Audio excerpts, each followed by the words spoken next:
So now let's move into the academic requirement to enroll into Doctor of Philosophy and doctorate degree programs. So basically, we have three types of requirements. Okay, you can refer it here. One is master degree by coursework mixed mode.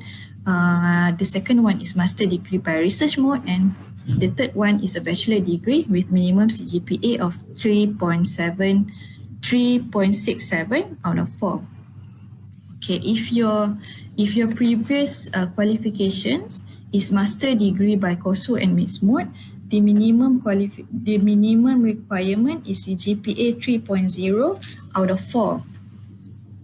Okay, but same goes here. If your result is less than 3.0, we still can consider your application. But some additional requirement need to be fulfilled. The second one is if your previous qualification is master by research mode, you definitely will have only pass or fail grade. Okay, so if you pass your master degree program, then you are eligible for our Doctor of Philosophy or doctorate program. And the third one is if you are a holder of bachelor degree with a minimum CGPA of 3.67 out of 4, you can be considered to apply a fast track into the Doctor of Philosophy programs. But of course, if you are if you are a degree holder with minimum CGPA of 3.67 and you would like to apply directly for PhD, there will be interview conducted. Okay, so now let's take a look into our English language requirement.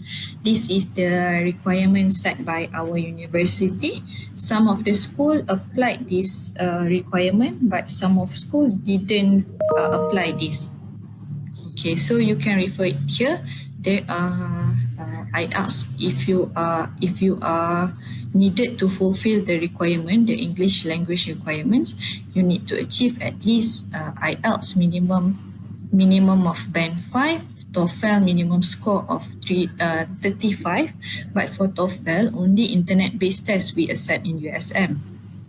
Okay, so for MWET you need to achieve minimum of band 2, for CAA minimum score of 154, CPE minimum score of 154 also, and PTE is minimum score of 36.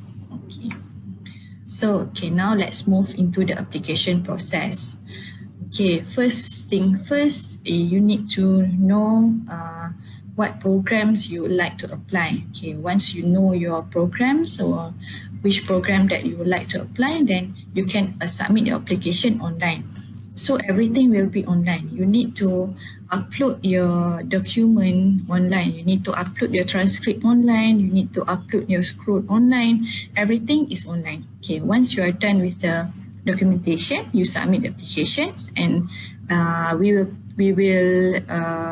what we call that? We will process your application. We will check should there is any incomplete document. Okay, our staff will immediately email you, and you can re-upload again the document required. And of course, after we process, you need to wait for a while for the result. We are trying our best to expedite the process actually. Okay, once you have once everything is okay, you meet our minimum requirements for the programs and everything is fine, then we can issue you the offer letter and you can print our offer letter, and after that you can apply for a visa approval letter, and then you can come for registrations. But this year, for this intake, starting this year, we have enabled online registrations for coursework and mixed mode and online programs.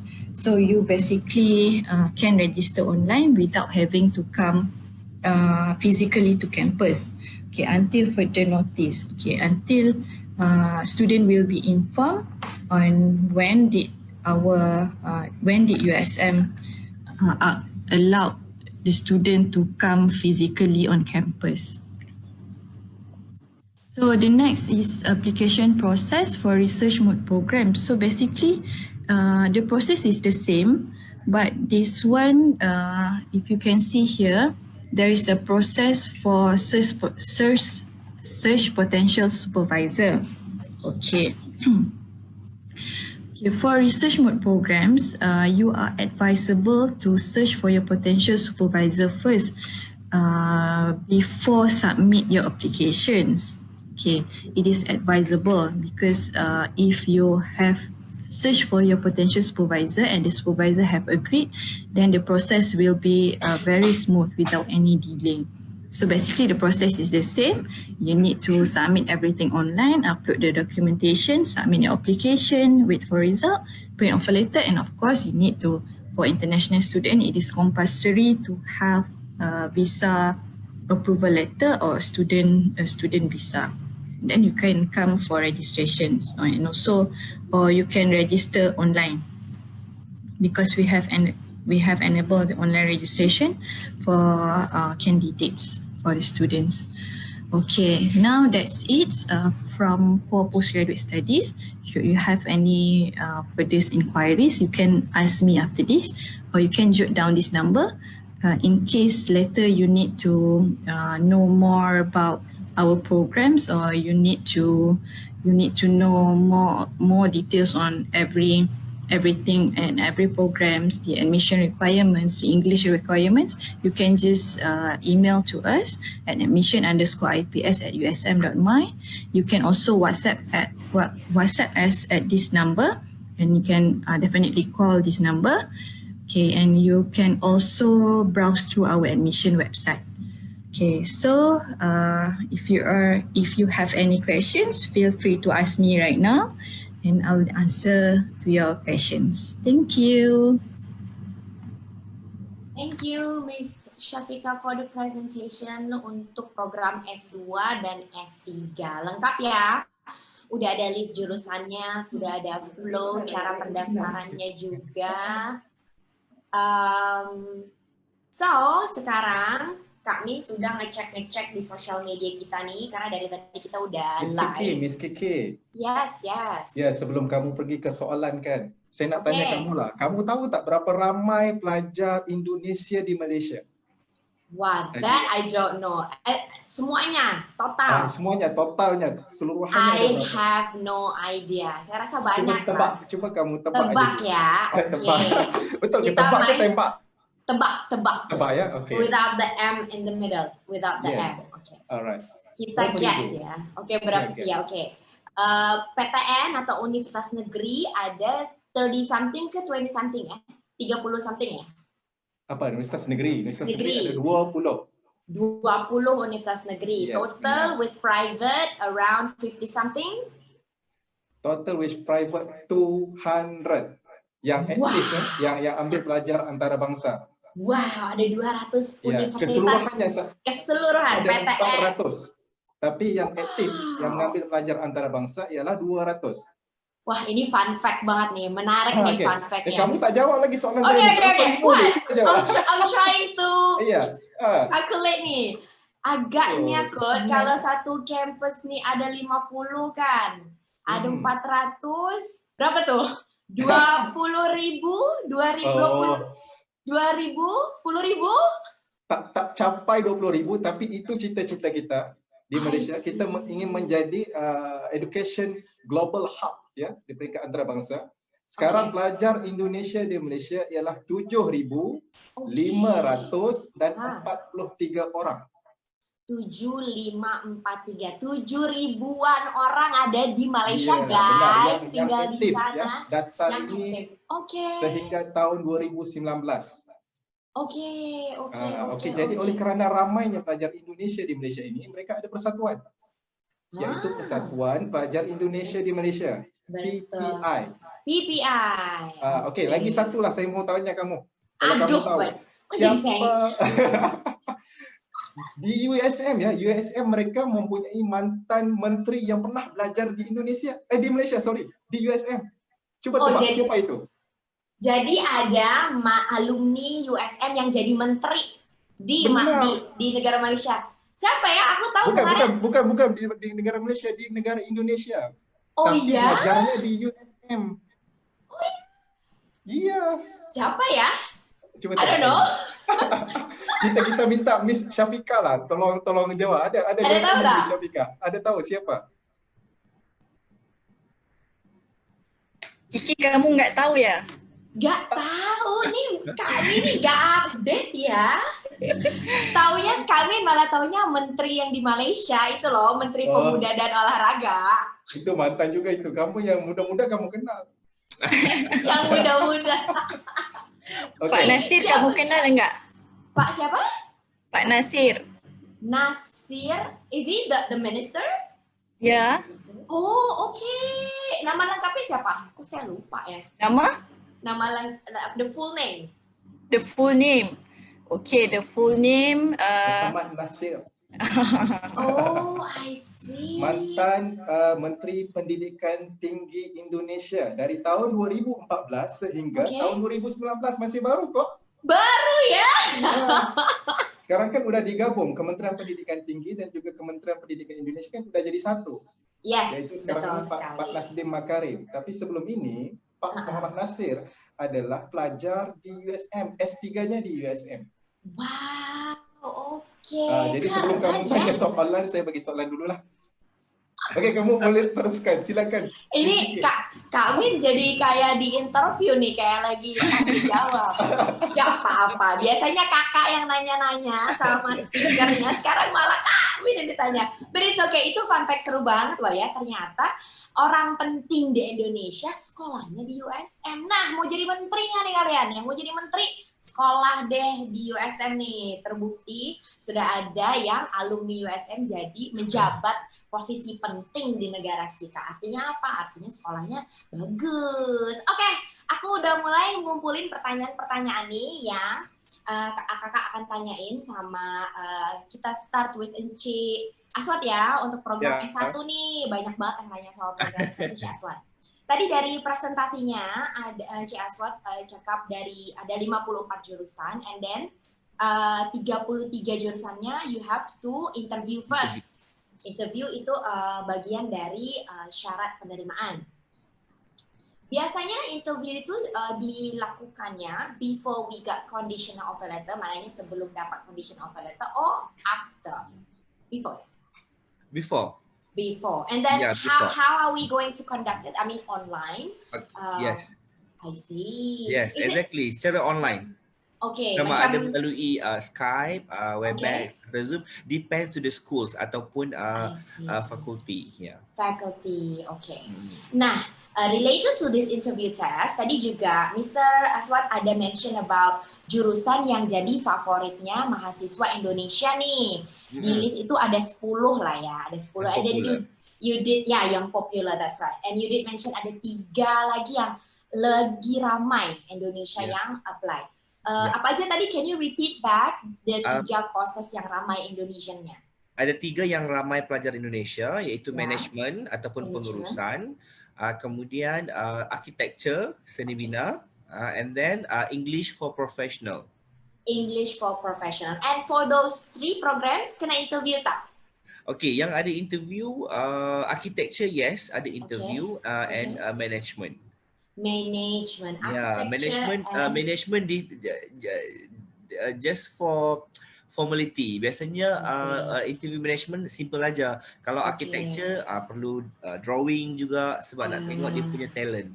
I see. Jadi memang selected banget ya. Ya iyalah, rankingnya aja bagus banget tuh. Tadi udah lihat kan ranking USM itu memang berada di posisi yang elit. Udah pasti deh menteri alumninya. Oke, Enci Aswad, ada lagi tadi Enci Aswad mentioned about dormitories nih. Ada yang tanya pasal dormitories. Kalau dorm itu located inside the campus atau outside the location-nya? Both. Kita ada di dalam kampus dan juga di luar kampus pun nggak jauh, hanya menyeberang jalan aja. Oke, Cuma sekitar walking distance ya? Ya, walking distance. Cumanya kalau di kampus induk di Penang, kalau walking distance capek juga ya sebab dia berbukit. Okay. Jadi kita ada bus. Kita ada bus yang Okay. around the campus.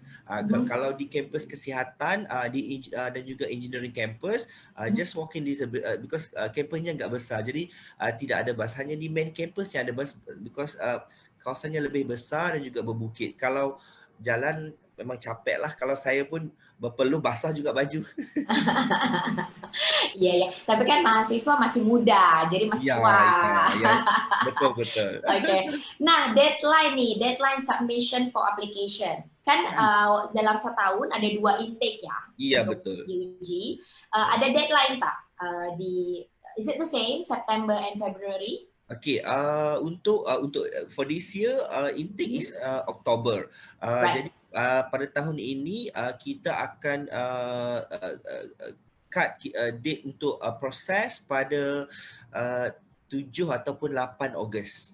7 atau minggu pertama bulan Agustus ya. Ya. Okay. Jadi yang mana masih menunggu final result SMU 1 ataupun high school yang masih menunggu keputusan akhir, apply dulu. Jangan tunggu sehingga dapat final result baru apply. Sebab kita akan proses terus menggunakan current result and then we can give conditional offer first. Right. Then once you get the final result, submit us or update us, and then we convert from the conditional offer to full offer. I see. Itu untuk Oktober intake. Tapi untuk Februari intake, Februari intake tidak semua program yang kita buka, hanya program-program tertentu sahaja. Kalau Oktober semua 59 program semua kita buka untuk student. Tapi Februari intake because of semester kedua jadi limited. Mungkin separuh saja program yang dibuka. Cuma cut off date untuk Februari intake biasanya end of December. Okay, end of December. Alright, noted. Jadi buat yang masih galau-galau nih, masih nunggu-nunggu, apalagi sih yang ditunggu, mumpung masih ada waktu nih, masih minggu pertama Agustus, masih ada sekitar seminggu, 10 hari, almost 2 weeks untuk nyiapin dokumen dan mendaftar ke USM. What about postgraduate and postgraduate program nih, Miss Syafika? Deadline-nya sama tak? Deadline untuk postgraduate program is on 1st July. Oh, sudah tutup. For coursework and mixed mode programs. Tapi kalau research mode programs, the application are open all year round.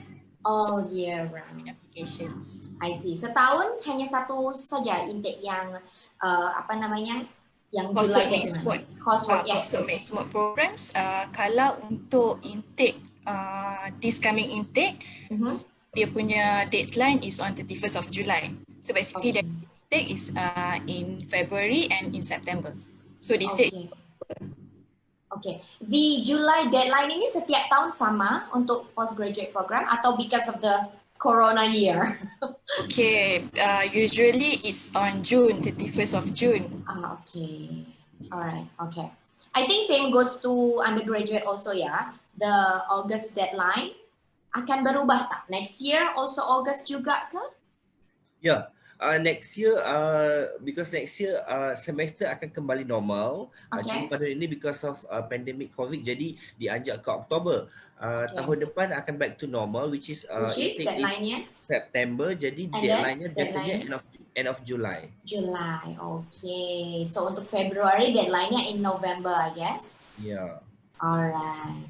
So basically untuk yang tahun ini agak mundur sebulan, tapi normalnya dari tahun ke tahun, if everything goes back to normal, itu di Juli dan November. Jadi setahun ada 2 kali intake. Yeah. Nanti kalau ada yang nggak jelas, siap bisa tanya ke Kak Minia. Nah, now we have questions from our viewer untuk postgraduate program nih, Miss Syafika.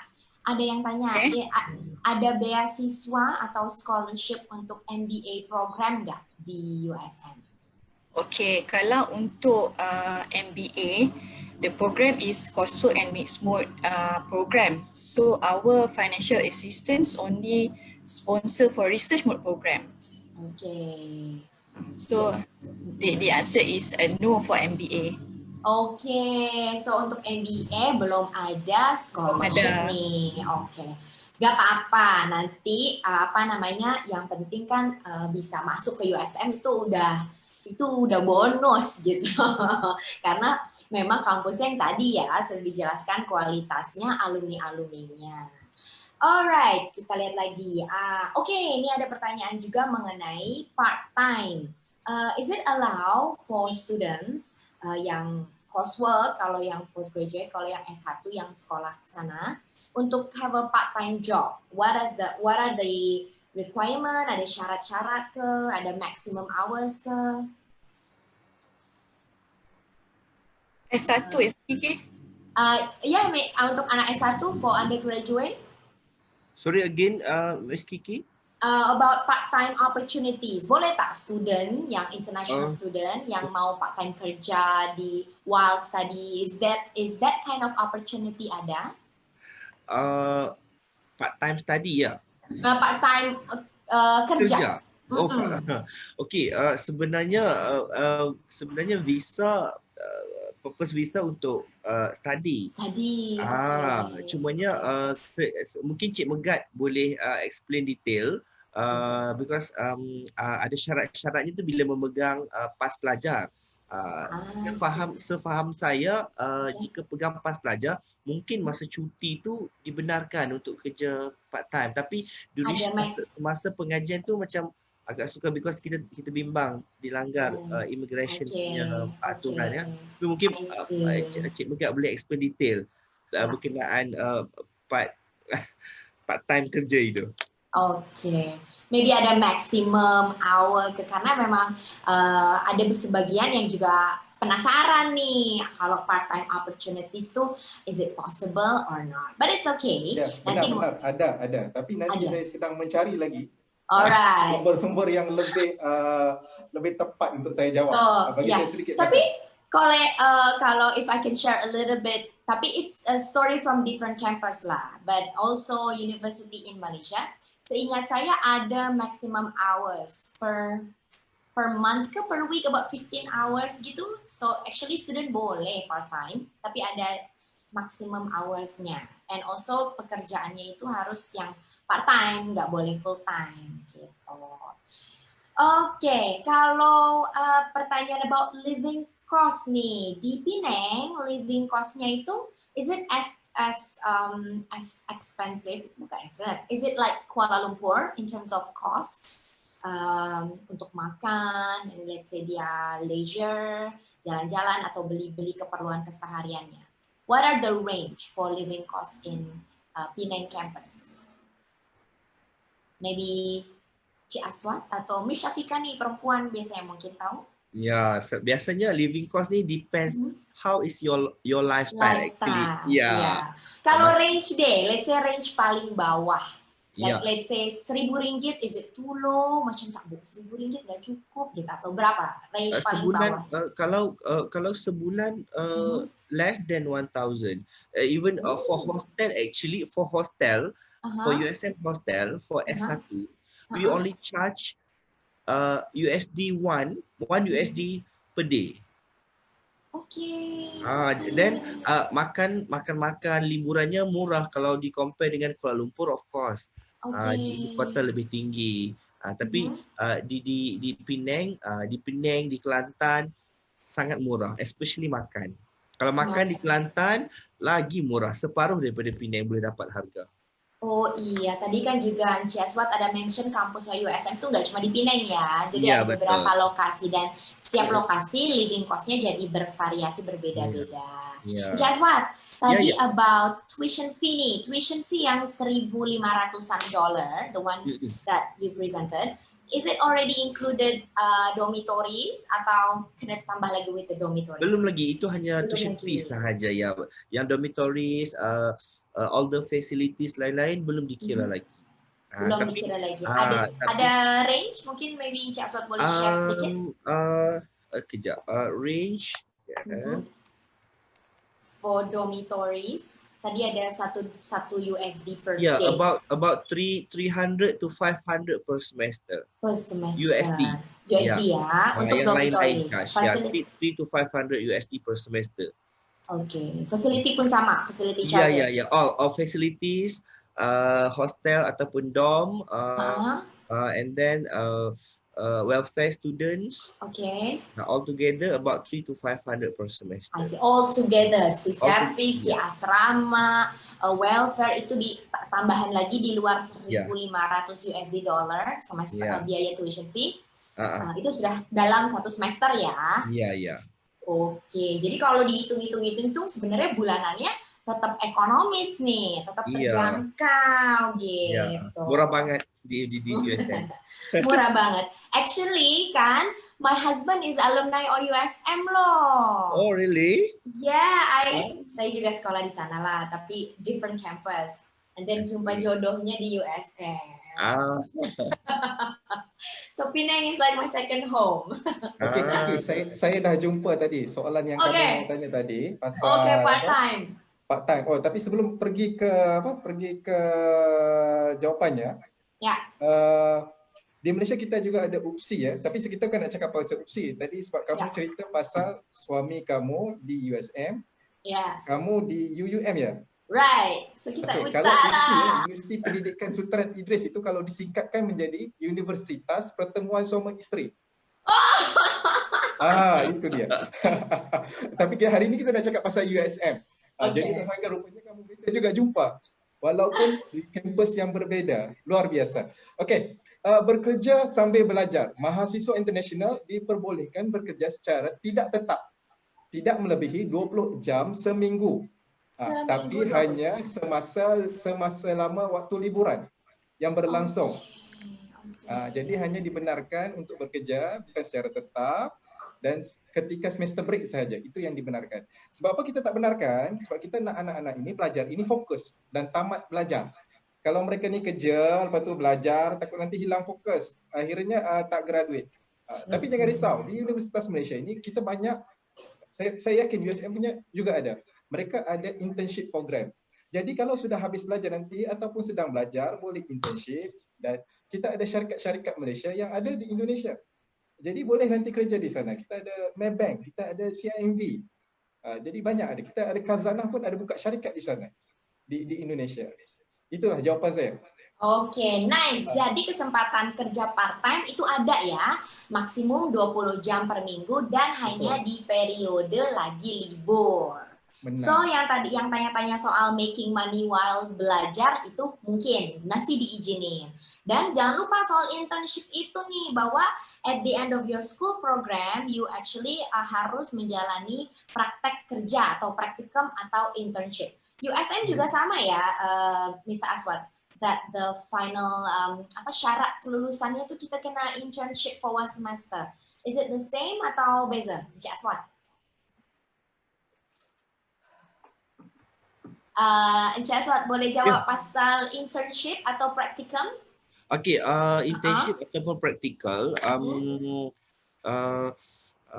setengah-setengah program ada, setengah-setengah program tidak ada.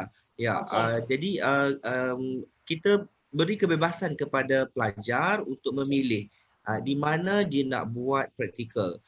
Dan of course di setiap fakulti kita bantu. Kita bantu untuk sediakan senarai, contohnya company ataupun jabatan ataupun kantor yang related yang kita boleh terima untuk pelajar ke sana untuk buat internship. Malah ada yang kembali ke negara ataupun hometownnya untuk membuat internship. Tidak ada masalah, itu kita beri kepada pelajar kebebasan untuk memilih di mana-mana sahaja yang dia nak buat. Cumanya pendapat saya lebih baik kita cari company yang boleh beri salary atau gaji semasa membuat intensif, membuat intern. Itu lebih bagus ya. Because kadang-kadang ada tempat yang memang tidak ada upahnya, jadi kesian juga pada pelajar kan. Ya. So Mr. Aswad, jadi memang praktik kerja ini is it compulsory as part of lulus atau tak? Okey, untuk certain program yang meletakkan intern sebagai syllabus dalam pengajian is compulsory. What are the example of programs yang Okay, mewajibkan? management. For example, management is Okay. wajib pergi intern.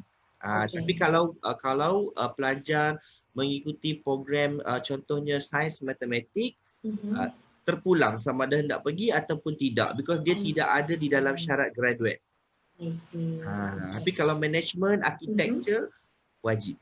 Wajib, okay. Meaning kalau dia sudah ambil internship, do they still need to kalau di Indonesia namanya skripsi. Skripsi itu macam final paper gitu, macam thesis, but tak sesusah thesis lah kok. Tapi kalau yang the one that you mentioned, management and architecture, kalau dia internship kena submit juga final thesis tak?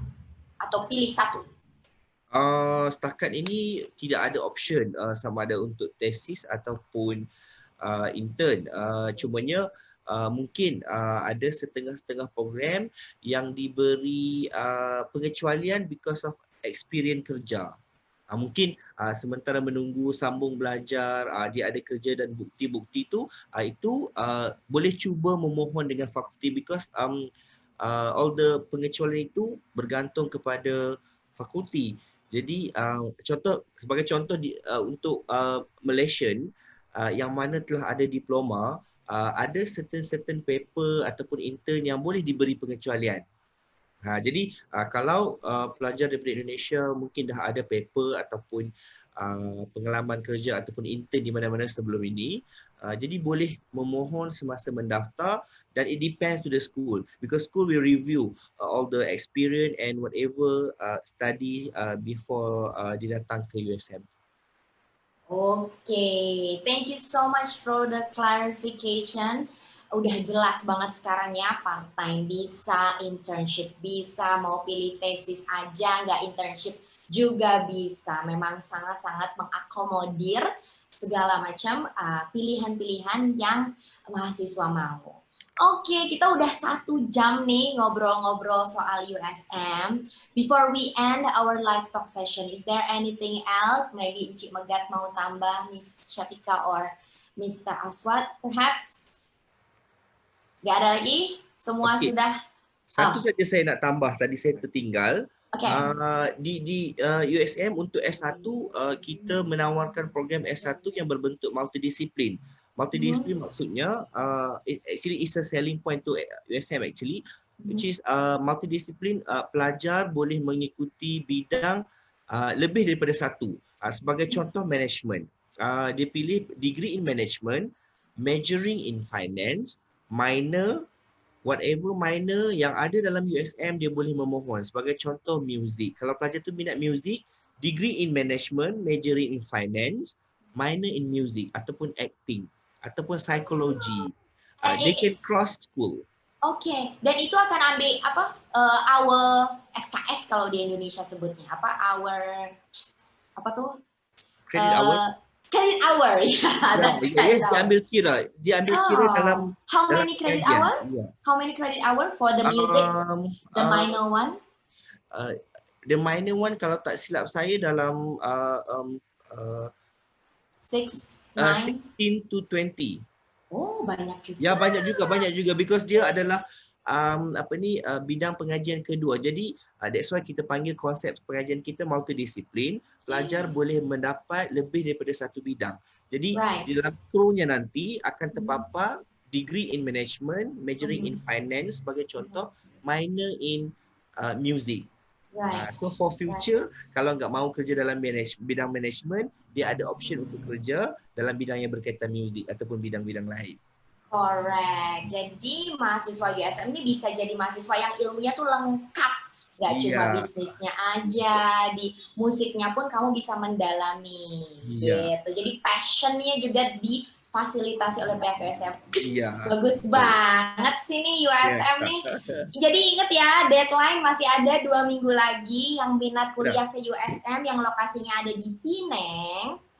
Deket pantai ya, jadi emang bisa sambil bosen-bosen bisa ke pantai gitu, dekat banget posisinya sama pantai. Jadi bisa mendaftar. So I think this is my time to share my screen. Tunggu Kiki, saya ada lagi Encik Megat pun saya masih ada. terpakat lagi. Saya pun ada Kiki. Saya nak bagi tahu jangan lupa Semuanya masih okey. USM. Kerana macam USM. tadi ditekan ya, kita bagi tahu tadi mereka pun dah khabar harga yurannya membumi, terjangkau sekitar 18 juta ke 20 juta. Kalau belajar di Indonesia ya, kadang-kadang ada juga universitas yang di sana kenakan uang pangkal, uang semester dan juga uang pembangunan, tapi tidak di USM. Okey, jadi jangan lupa mendaftar dengan USM.